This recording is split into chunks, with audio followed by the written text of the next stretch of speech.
Hey, thank you for joining us here at Ramp Up 2025. I will tell you, these are always my favorite couple days of the year. And in large part, it's because what I see out before me. When I look out in the audience, I see two things.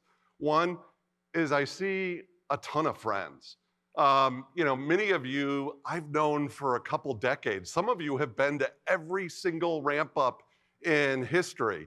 And you bring such incredible knowledge of the industry and collaboration, and we can't wait to tap into you. And then there are other faces that are new to me this year, folks that are new to Ramp Up, new to the industry, and I can't wait to see the creativity that you're gonna bring. The other thing that I see is possibilities, because you can't get a room of people like this together and not see a whole bunch of serendipitous connections, a whole bunch of creativity unfold, and future innovation. And so I'm just so excited to launch into things. And I will tell you, like, strap in, because we got 30 minutes, you got 30 minutes with me, and we're gonna do a lot. We're gonna take a rocket tour of California and all of its ecosystems. We're gonna mine that for some great insights. We're gonna do some Boy Scout chants. Trust me on this. We're gonna burn money, and then we're gonna celebrate like hell. And that will be 30 minutes, right? But I will tell you, let me pause for a second and just tell you, like, it was so much fun putting this presentation together because I moved to California like 10 years ago, and there's this natural connection between the things that I wanna talk about today and the ecosystems of California. And so we were doing a lot of the imagery of this and thinking about the storyline in January. And what else happened in January? Well, it was the LA fires. And we're a California company, right? And so we have employees, we have friends that were devastated by these fires. And many of you work at California companies, and so it's personal. But in the spirit of collaboration, I will tell you that we had some really great people step up from LiveRamp and from some of our clients, and they've identified some really cool charitable causes, and also a really fun activity of stuffing some bags for kids that were displaced by the fires. And if you go up the escalators to the ramp hub upstairs, it's also where the showcase stuff is, and you just kind of lean in and say, hey, tell me more about it. There's an opportunity for you to lean in as well. And on behalf of all Californians, thank you. So much ground to cover. And I say that because in the next few minutes, we're going to take a tour through all of California because there are so many lessons the natural environments, the ecosystems of California can teach us. So let's go on a tour here. And in California, we have more natural ecosystems in this state than any other in the country. We have forests, we have mountain ranges, we have deserts, we have coastlands, we have grasslands, and each of them have their own ecosystem, right? Their own ecosystem. But all those ecosystems are connected like a massive natural network that thrives not because of their independence, but because of that connectedness. I'll start with the redwood forests, and there's probably nothing more emblematic of California than the redwood tree. It's a symbol of California. It's also an example, if you want to geek out with me on nature here for a second, of an ecosystem network that exists both above and below ground. So above ground, these coastal redwood trees, they're covered with moss and ferns, and those create microhabitats for birds that foster the spread of the forest. And so it maintains forest diversity. But underneath the ground, something more interesting is happening. There's this network of fungi that connects the roots of all the trees together and the plants, and allows them to share water, nutrients, and it even allows the trees, believe it or not, to tell each other through plant communication or whatever about pests and disease. And so It's amazing, but these redwoods ultimately thrive. They ultimately thrive because they rely on snow runoff from the Sierra Nevada mountains. And the Sierra Nevada mountains, I mean, beautiful if you have a chance to go, amazing skiing, but they're also filled with wildlife and plants that are all reliant on one another. The Sierra Nevadas act like these giant water towers. They capture the snow and that melts and it feeds the rivers that flow down. And these rivers sustain the forests that we just talked about and other ecosystems downstream, including California's Central Valley. Now, if you've ever driven down California's Central Valley, it's incredibly boring, but those grasslands are magnificent because they act as connectors. And animal species of all kinds use these grasslands as migration grounds, traveling between ecosystems. So it's all connected, right? And in times of drought, and that happens here in California, grasslands are still able to thrive. And why? Well, it's because of the moisture from the fog. The moisture from the fog. And where does the fog come from? It comes from the Pacific coastline. A beautiful drive in contrast to the grasslands. I mean, if you ever have a chance to go down Big Sur, it is amazing. And it's another natural ecosystem that seems autonomous, but it thrives only because of its connectedness to those other cities, to those other ecosystems. Rivers flowing from the Sierra Nevadas, coming through the grasslands, brings nutrients that have created the largest kelp forest in the entire world. And these kelp forests underwater, they provide food and shelter for all kinds of marine life. In fact, all kinds of life. Over there on the right, it's the black-throated warbler. And the black-throated warbler thrives in this coastal environment and all the nutrients that exist there, except in winter months, because in winter months, that warbler goes on vacation. And where does it go on vacation when it's cold? Stays warm in the Mojave Desert. And in the desert, the gray warbler, it's amazing. It finds insects and spiders to eat living in the Joshua tree. Now, a couple interesting facts about the Joshua tree. Not only is it a really good album, the comeback album from U2, but the average life of one of these things is said to be about 500 years, right? And kind of like the redwood, some of the most interesting things happen beneath the surface because the tap roots of the Joshua tree go 30 feet into the ground. And why so deep? Why so deep? Well, you know the answer. It's so they can access the underground water reservoirs, which are filled by the Sierra Nevada mountain snow runoff. It's all connected, right? Are you seeing a theme here? It is all connected. The California ecosystems, forests, grasslands, coasts, deserts, all connected. They rely on shared resources. They rely on mutual collaboration. It's just like a network. And if you've studied network theory, each connection, each single connection ensures the entire ecosystem thrives. And so you can see where I'm going here, because this is a metaphor for what we do. And actually, let me pause here, because the production people who put this together, they were so proud of this slide, because it's like super visual. And so I know a lot of you like went out last night. I saw some of you at the bar pretty late. So I really am appreciative of the fact that you came here. But I wanted to bring the energy level up. And so in the true spirit of being a former Scoutmaster of Troop 28 in Burlingame, I wanted to do a Scout cheer. Because when you lead like troops of Scouts, you have to like keep them entertained over the campfire. And so you do repeat after me cheers, or you just do cheers. And so like, if you haven't figured out the theme of what I'm talking about, we're just gonna cheer it. So I'm gonna say, we're all, and you're gonna say, connected. Okay, so let's try this, all right? We're all connected. Oh, that's so good. We're all connected. Just as the ecosystems in California are connected, you know, we got the forests, the mountains, the coasts, the deserts. So too, in our industry, we're all connected.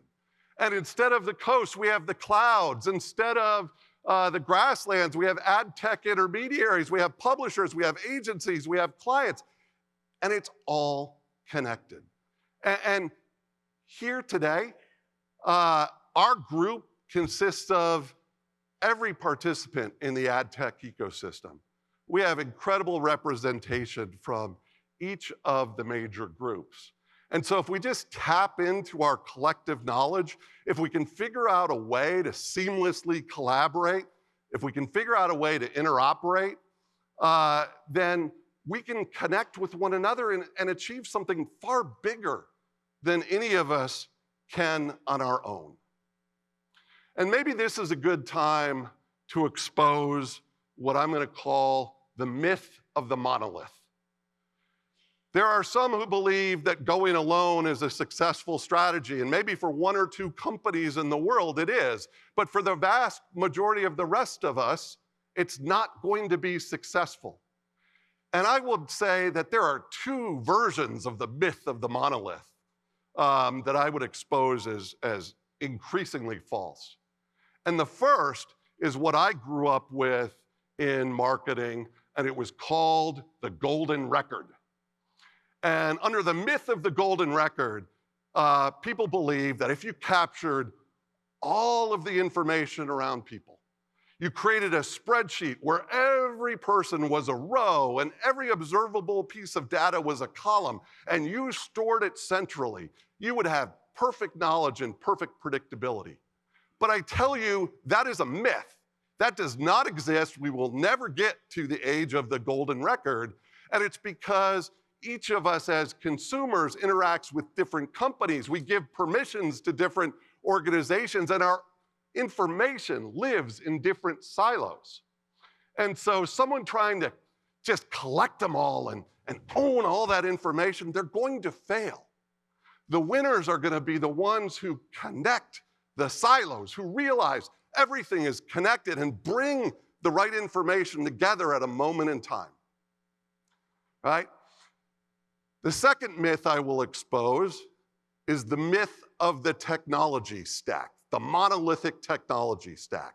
For 30 years, I've lived in this world where people say, my stuff's not doing quite what I want.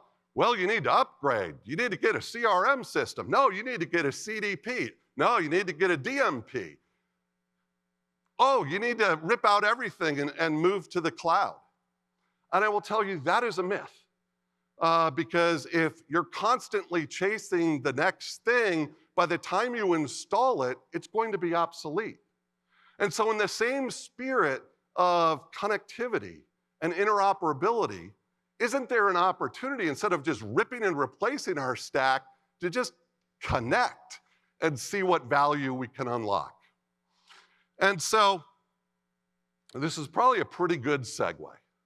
I wanted to talk about what California can teach us.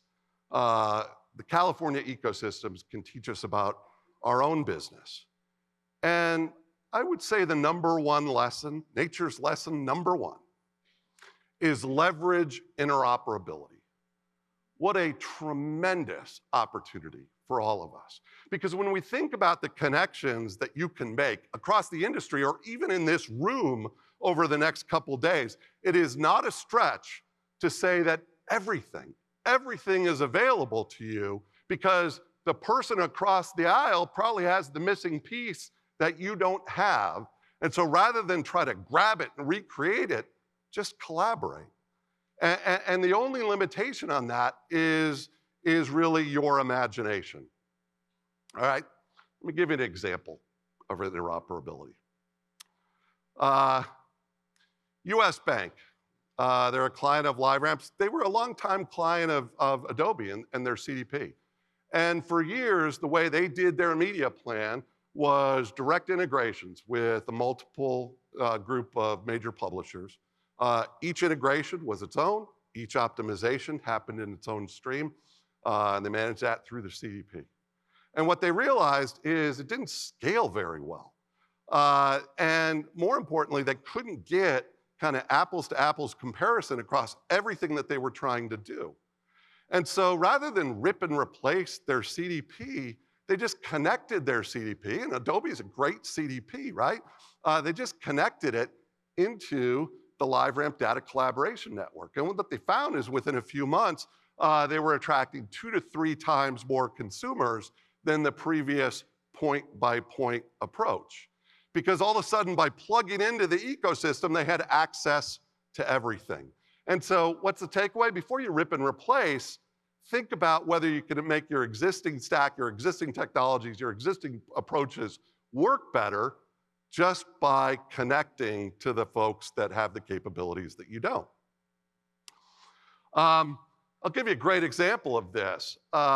And increasingly, collaboration isn't just one company to one company. It's going to be one to many because successful companies realize that there are a whole host of other companies that are complementary. And let's take Mondelez, for instance. Mondelez is the maker of tasty Triscuit crackers. And they want to drive more Triscuit cracker sales. They have budgets to spend, but they don't necessarily know, because there is no Triscuit store, they don't know who buys Triscuit crackers, right? Well, I know who does buy Triscuit crackers, and so did they. And it's the supermarkets, companies like Albertsons. And Albertsons is an incredible retailer. They have a really big loyalty program. I'm a member of it. And so they know when me and others who have given permission actually consummate a purchase and buy Triscuit crackers. As you can see from me, I've eaten a lot of Triscuit crackers in my life. But what Albertsons lacked, even though they have their retail media network, is they don't have global reach, right? And so enter Pinterest, because Pinterest has amazing reach, but they don't necessarily know who buys crackers or who the target market is. But you put all 3 of those companies and their data together in a clean room and magic happens, because each has something the others don't. That multi-party collaboration, you'll hear about this more in a second, brought 19% more Triscuit users into the franchise and 16% lift in sales of Triscuit. That is amazing for a packaged goods manufacturer, right? And so if you do nothing else over the next few days, just look around and say, hey, who here has something complementary, and how can I go meet them and start the conversation about how we could potentially collaborate? All right, this looks like an audience that is ready for a second lesson from nature. So let's go there. The second thing I'll talk about is the importance of winning together, right? Because anything is possible when you collaborate with the right partnerships. And some partnerships are obvious and others are not. And so in nature, let's take the example of the California grizzly bear on the left and the very tiny salt marsh mouse. That's a handful to say. The grizzly bear digs and tramples vegetation when it's roaming around, and so it flattens the earth. And that allows this tiny mouse to come in and nest, and it clears, it makes new vegetation for food, and so those mice thrive, and then other things come in and eat the mice, and they thrive, and other things come and eat the things that eat the mice, and ultimately it gets to the grizzly bear, and everybody wins, right? And there are countless examples in nature where these non-obvious partners are doing interesting things. And that is equally true in data collaboration, our space, right? Like, it should be so obvious. All of you, you're here probably because you already work with LiveRamp, right? So you're already plugged in to the collaboration network. You know that there are thousands of other partners that use the same network that you could collaborate with. So you're probably all doing a ton of collaboration. I have failed. I have failed because you're not doing a ton of collaboration. If you look at the things you could collaborate on, I mean, LiveRamp clients include 400 of the world's largest advertisers, including 20 of the 25 ones in the US. It includes every agency. It includes 92% of time spent online and tens of thousands of publisher domains. We have over 1 billion permissioned authenticated consumers that are flowing through our pipes, and we're processing 4 trillion records. That is bigger than Google. We are the largest third-party data marketplace. You know, we're playing the matchmaker role to all those folks who might have the complementary data, permission data that you don't, that can make your permission data even more valuable. And everybody in ad tech. And so you look at this picture and you probably say, well, on average, we're all doing 100 integrations. And I would tell you, I was looking at the data the other day, the largest user of LiveRamp has 150 active integrations. And what are they getting for 150 active integrations? I will tell you, they are annihilating their competition. They are dominating their space. They are the apex predator. But on average, the people in this room have a little less than 10 connections live.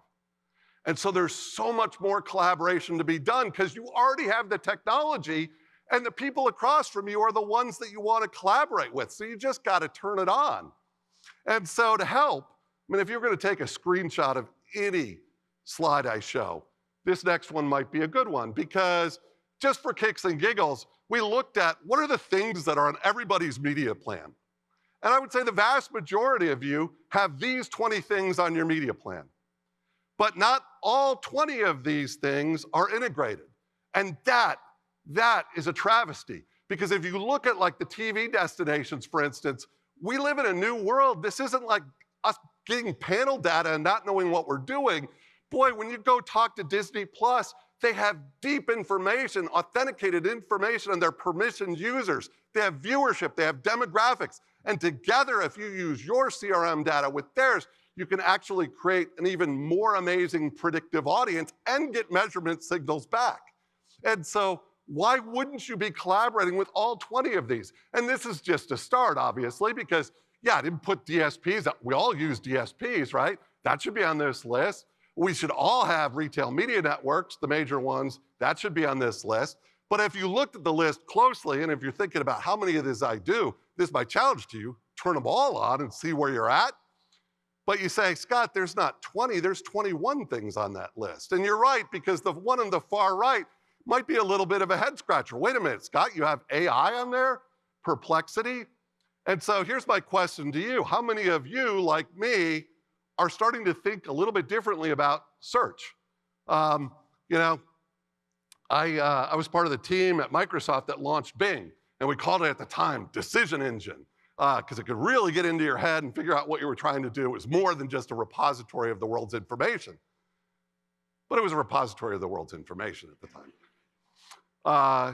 Well, technology has caught up with clever marketing because Perplexity has solved what we could not, which is, hey, they really made a decision engine because they can understand, like, based on what you're trying to ask, well, what is the answer? And so, hey, if consumers like all of us aren't doing as much search and instead using Perplexity to answer their questions, as an advertiser, wouldn't it make sense to have a partnership, a collaboration with Perplexity? Of course it would. And if you use the LiveRamp Data Collaboration Network, Perplexity and AI, other combinations are very possible.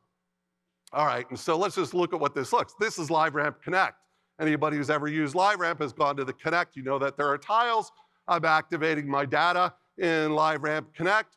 Let's see what destinations are out there. Oh my gosh, there's thousands of them. I'm not collaborating with all of them. I better make sure the 20 I just talked about I'm collaborating with. Oh, but let's choose Perplexity and let's send it there. And let's say, I don't know, someone who goes there is a car buyer. In Perplexity, when you have that information that someone is a car enthusiast, a car buyer, you know, whatever product, well, it's going to deliver a slightly different result, right? And so as a marketer, like, you got to try this stuff. And so this is live this quarter. And if you're not on the alpha list already, talk to us and let's get you on there because over the course of the next couple of years, you know, LiveRamp's not going to own AI. That's not our job.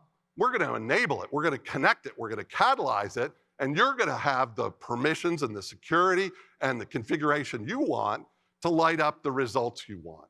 And so whether it's search, whether it's chat, whether it's segmentation, whether it's agentic AI optimization, all of those things will be coming soon, and some of them are here already, like Perplexity.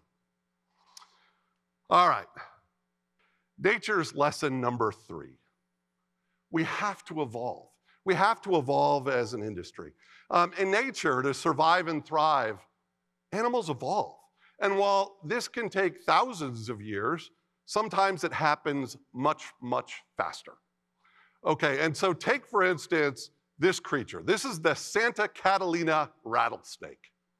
Now, biologists believe that rattlesnakes developed rattles because when the bears were like stomping around, the rattles would clue the bears that they were there, and the rattlesnakes would survive and thrive.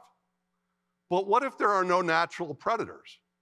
What if a rattlesnake lives on the Santa Catalina Islands, which are uninhabited by people, have no bears, have no cattle, right? Well, on those islands, over the last 30, 40 years, the rattlesnakes have lost their rattles. Why? Because they don't need that as a survival mechanism. And by losing the rattles, they no longer indicated to their prey, birds and mice, that they were in the vicinity. And so that evolution has happened at kind of hyper speed. And so, the analogy here is clear. Nature tells us you got to evolve. We as an industry got to evolve. The old ways aren't efficient. Not all of us, for instance, know how to program SQL. I don't, but I know I need to use data. And I know I need to do a lot of sophisticated data analysis. So, I could teach myself how to program. I could work with a bunch of programmers, but as anybody who's ever programmed SQL knows, so much of it is just rote. It's just, I'm programming in stuff. I'm, typing in Boolean language code, saying, I need it to look like this and not this, and left-handed cat odors in Boston that are over 30 years old, and it just gets to be exhausting. So that's one way. Or there's another way, and I would tell you, innovation is not just the domain of really big companies. I mean, at LiveRamp, we're going to innovate and hopefully deliver better product for you. You'll see today the cross-media intelligence capabilities that we're announcing. They're amazing, amazing. But we have other cool stuff to come, and that includes how do you actually develop a segment. And so in the old way, SQL, Boolean language, here's a better way. All right, I'm going to go to see what I have. It's going to catalog what data I have. Let's see, I want to traffic a segment based on selling new shoes. All right, I'm just going to type that in. No Boolean code, no SQL, bam. Tell me what segments. Oh, here they are. Here are my segments. What used to take days now takes seconds. And that is coming to you next quarter. But I would tell you that innovation isn't just the domain of big companies or companies that have a lot of developers like a LiveRamp. It's also the domain of smaller companies. And let's take the example of Newton Research. Newton Research is a company headquartered, not surprisingly, in Newton, Massachusetts. And it's a group of less than 10 guys, but brilliant guys, right? And so they have built an application that sits on top, that floats on top of the clean room, that changes everything. All right, and so I'll tell you what's going on here. First, you go into your clean room and you can say, hey, what data is in here? And instead of spending days trying to figure out what can you even do with the data, it just looks at it, and within about a second, it tells you, oh, here are the data cuts you can run. Here are the interesting analysis. All right, so that's pretty cool. Takes about a few seconds. Next, through natural language, looking at this, we're going to tell Newton to run some segments. It does, and it visualizes the data there at the bottom in, say, like a few seconds. And then finally, it's going to calculate return on ad spend by publisher and placement. It's going to run optimizations. And in the demo I saw, it can even traffic bids to places like the trade desk in about a couple seconds, right? And so this is pretty amazing. This is a great example of people who are innovating using this collaboration technology. These guys are going to be appearing tomorrow, 1:30, up the escalator at the showcase. And if you don't know Newton Research, you should stop by, learn more. It's pretty cool. All right. Our fourth and final lesson from nature. Control your destiny. And I give to you the red-tailed hawk. The red-tailed hawk is one of California's most iconic and adaptable raptors. It lives everywhere I talked about. It's found in the coastlands, in the desert, in the mountains, on the grasslands. It has incredible vision and strength. When they hunt, they see an opportunity and they take it. And that's what we have in front of us.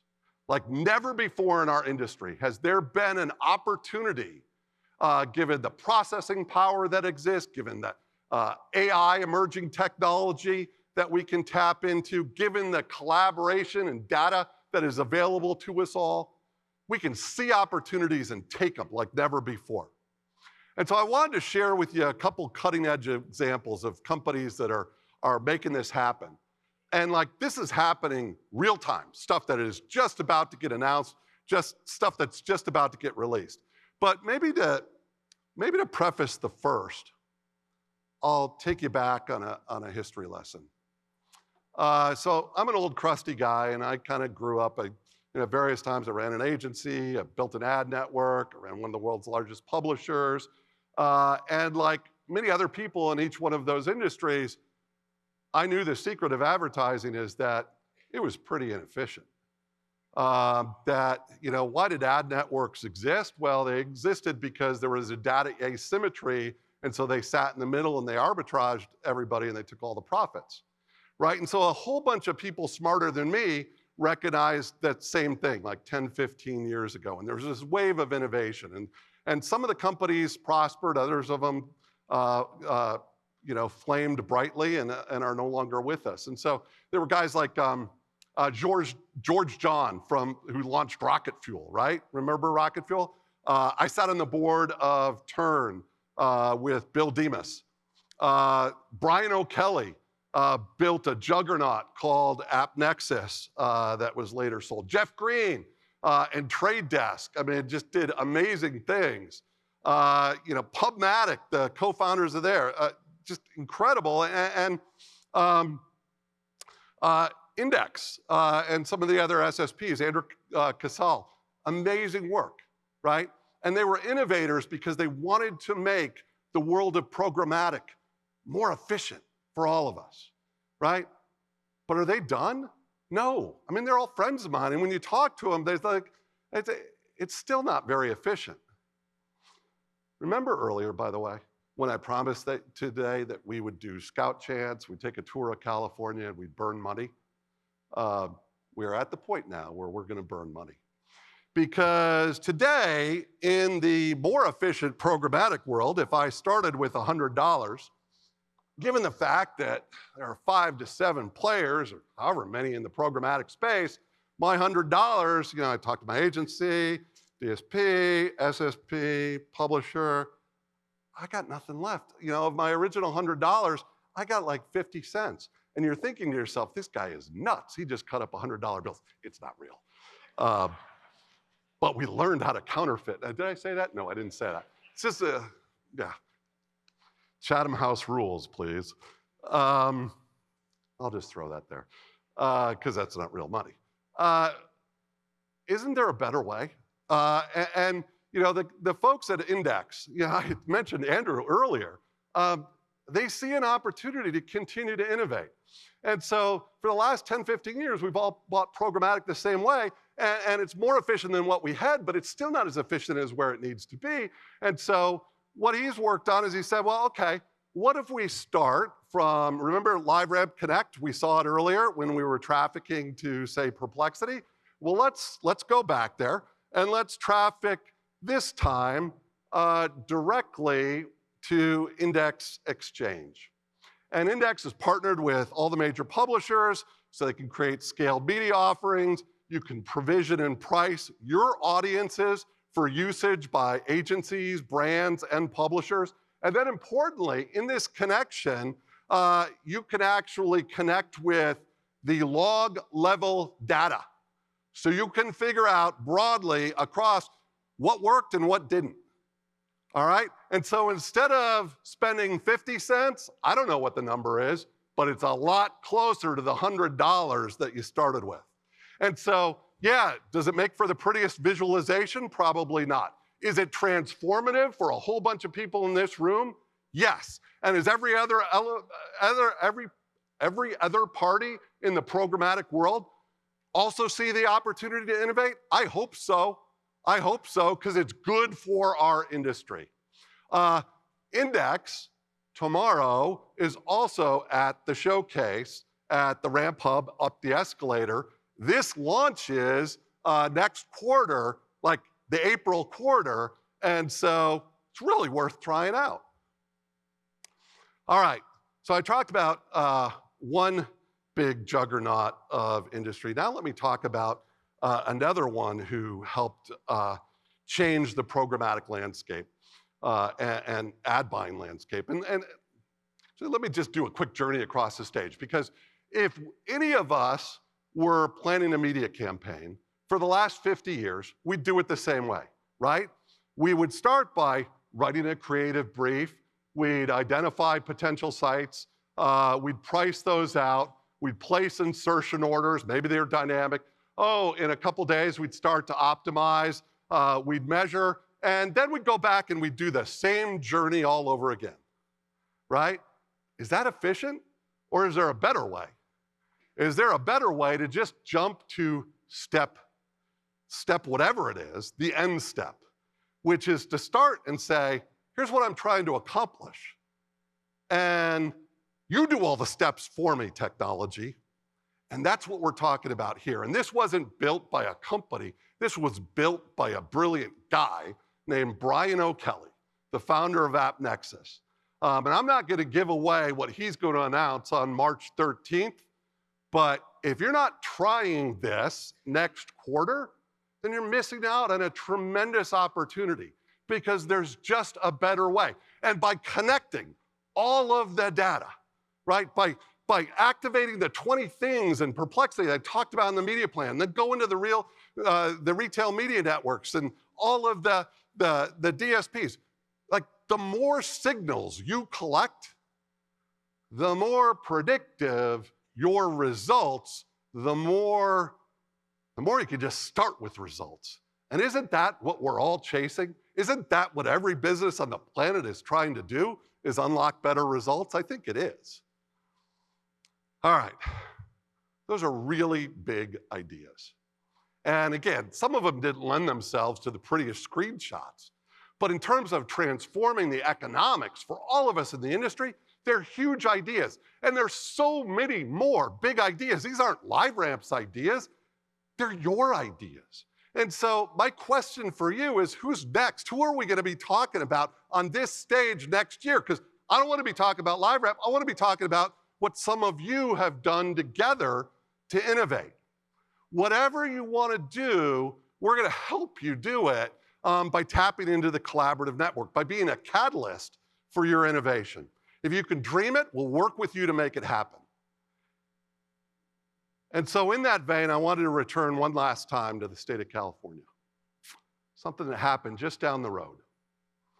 35 years ago, 1989, the Lorna Prieta earthquake shook San Francisco. It caused significant damage. You can see there. Buildings collapsed. The freeways buckled. It was a complete mess. But smart people took the chance, took that opportunity to collaborate. In the earthquake, the Embarcadero Freeway, shown here, it's double-decker freeway that ran along the waterfront, found to have major structural damage. And so the city had to figure out what to do with it. But rather than just do the obvious, which is rip and replace, let's just build the same thing all over again, the city collaborated with the private sector. And in collaboration, all the smart people in government, all the smart people in the private sector came together for a common goal. They didn't tear it, they tore it down, but they didn't replace it. They reimagined it. And what was this is now this, just a few blocks away. They replaced the freeway, the double-decker freeway, with surface streets. They reconnected neighborhoods. They created more access to one of the city's richest and cultural historical features. And it was a spark that led to this big building boom in San Francisco. And it prompted all kinds of tech companies to actually relocate their headquarters to San Francisco. It was amazing. And it was all about collaboration. And so I'll end where I began. Everything we're doing, the opportunity in front of us, is about collaboration. Just like those innovative thinkers of 35 years ago who reimagined San Francisco, we have an opportunity to build something incredibly special, something that reframes and reshapes our entire industry. And that's up to you. That's up to us. So over the next couple days, as you hear us talk about the collaborative network, what we're really talking about is you and how you're going to work together and how you're going to connect with one another to achieve a better collaborative result. We have the infrastructure, the technology, and the partnerships, but you got to provide the fuel. You got to provide the fuel. And so in that spirit, I have one more ask of you today. And what I'm hoping to kind of bring the energy up is, can everyone just stand up for a second? Just stand up for a second. Because we're talking about connections, we're talking about collaboration. So I want you to look around. I want you to find 3 to 5 people that you don't work with, right? And right now, I want you to give them a high five. Just give them a high five. Chaos. I want chaos. All right, that energy you all feel, that passion, that's what's going to drive us forward. So the answer to the question I just asked, who's next? I'll tell you who's next. It's all of you. We're next. Together, we're going to win. Thank you very much. Enjoy collaborating the next few days. Enjoy Ramp Up.